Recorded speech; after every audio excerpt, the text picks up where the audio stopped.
নেপালের মতো এ রাজ্যেও বাংলাতেও জেন জির গণ অভ্যুত্থান চেয়েছিলেন অর্জুন সিং। প্রতিবাদে থানায় থানায় অর্জুনের বিরুদ্ধে অভিযোগ দায়ের করলেন ব্যারাকপুরের তৃণমূল সাংসদ পার্থ ভৌমিক। তারপরেও নিজের মন্তব্যে অনড় ব্যারাকপুরের প্রাক্তন সাংসদ অর্জুন।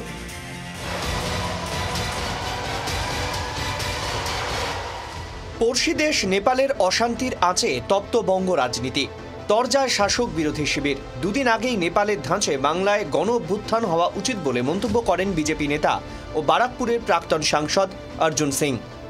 বাংলায় যে যুব সমাজ যারা আজকে তাকিয়ে আছে, চাকরি নেই, চাকরি চলে যাচ্ছে, আগামী দিন প্রাইমারি স্কুলে চাকরি চলে যাবে, 9 বছর পরে এসএসসি হচ্ছে, 7 বছর পরে টেট পরীক্ষা হচ্ছে, তারা একটু নেপাল থেকে শিক্ষা নেই। কেন নেপালে একটা 18 বছর থেকে 30 বছরের যুবকরা আজকে যা দেখিয়ে দিয়েছে, বাংলায় দরকার আছে। এর প্রতিবাদে বুধবার অর্জুনের বিরুদ্ধে থানায় থানায় অভিযোগ দায়ের করেন বারাকপুরের বর্তমান তৃণমূল সাংসদ পার্থ ভৌমিক। জোড়াফুল শিবিরের দাবি, অর্জুনের এই মন্তব্য আদতে বাংলার মুখ্যমন্ত্রী মমতা বন্দ্যোপাধ্যায়কে খুনের চক্রান্ত। আমরা ব্যারাকপুর, দমদম সমস্ত থানায় আমরা ইতিমধ্যে কমপ্লেন করেছি।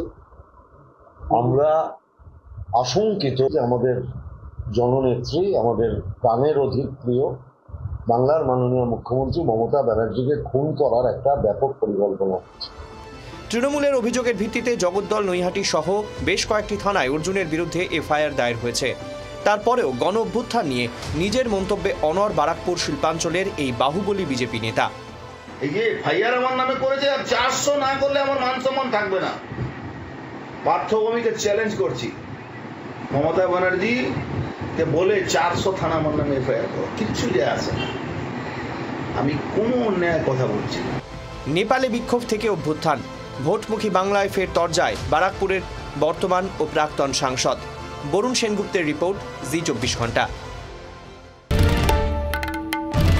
বাংলার আওয়াজ, বাঙালির আবেগ, জি 24 ঘন্টা।